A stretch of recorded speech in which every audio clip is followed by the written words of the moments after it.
Makanya Nabi mengatakan ra'sul hikmah makhafatullah. Puncaknya ilmu itu, puncaknya hikmah itu adalah takut kepada Allah. Kalian mau dengar kisah sahabat gak? Kan kita pernah dengar cerita dua orang yang jual beli tanah dulu. Yang satu jual tanah, yang satu beli.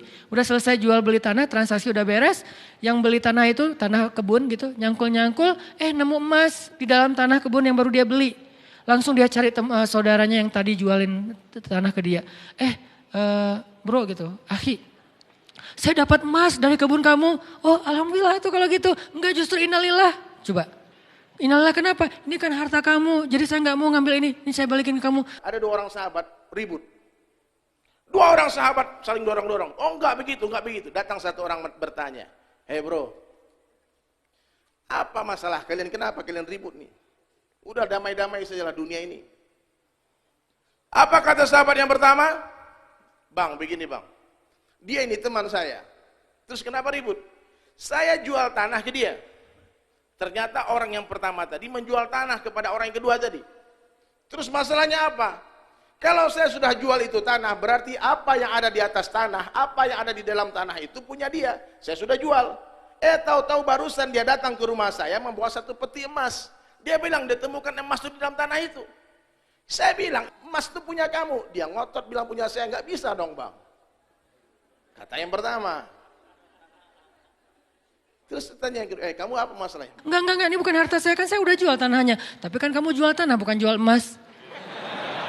Kalau jual emas saya juga gak akan sanggup beli. Tapi kan dengan apa yang ada di dalamnya. Tapi transaksinya gak ada kalimat itu. Gak ada kalau ada emas nanti akan jadi hak saya. Enggak kan? Bang, saya cuma niat beli tanah bang. Saya gak beli emas. Emas itu punya dia. Oh enggak, punya antum. Punya antum. Hampir berantem pak. Pokoknya itu udah saya jual lah hak kamu. Enggak, saya enggak berani nanti pada dituntut di akhirat. Enggak mau. Akhirnya dorong-dorongan emas. Kalau zaman kita tarik-tarikan emas. Kalau dia tuh dorong-dorongan emas. Ini punya kamu, enggak punya kamu. Dibilangin punya kamu, enggak. Bertengkar gara-gara enggak mau dapetin emas. Kebayang enggak tuh solehnya. Kalau sekarang bertengkar karena pengen dapetin emas. Ini kisah sahabat nih, ini bukan dongeng nih. Ya, jangan untuk pikir ini sinetron, bukan. Ini kisah pernah terjadi di zaman awal dulu. Mereka bintang-bintang di langit. Akhirnya, terus gimana nih? Pokoknya saya nggak terima. Kenapa nggak terima? Masa emas ini milik saya? Harusnya kan milik kamu. Aneh. Ini pertengkaran paling aneh dialognya. Saya juga nggak terima. Enak aja kamu mengklaim itu milik saya. Kan harusnya milik kamu. Jadi saling mengklaim dia nggak punya emas. Ini aneh banget nih. Modalnya apa? Makhafatullah. Takut kepada Allah.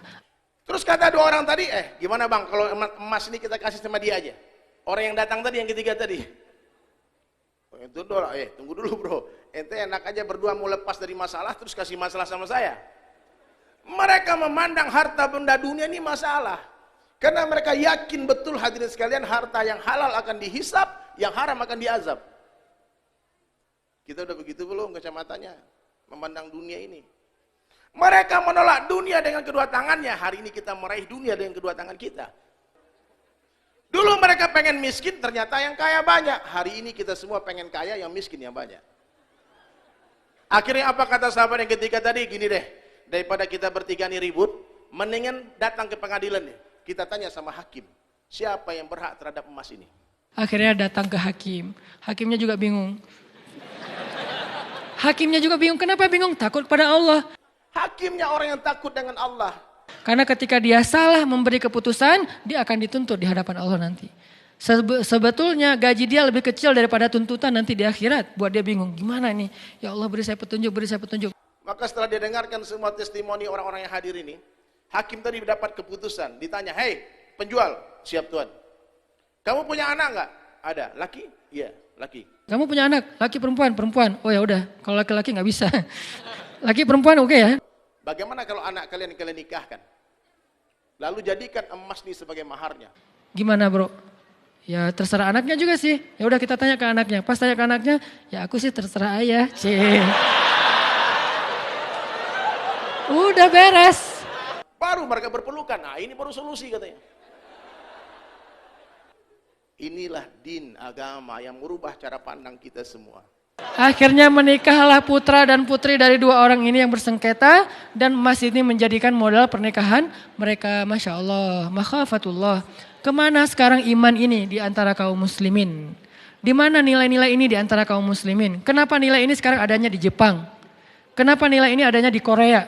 Kenapa nilai ini adanya di Eropa, di New Zealand? Kenapa bukan di Saudi Arabia, di Mesir, di Timur Tengah, di Indonesia yang negara dengan mayoritas kaum muslimin? Kemana semua teks-teks mulia yang luar biasa dalam Islam?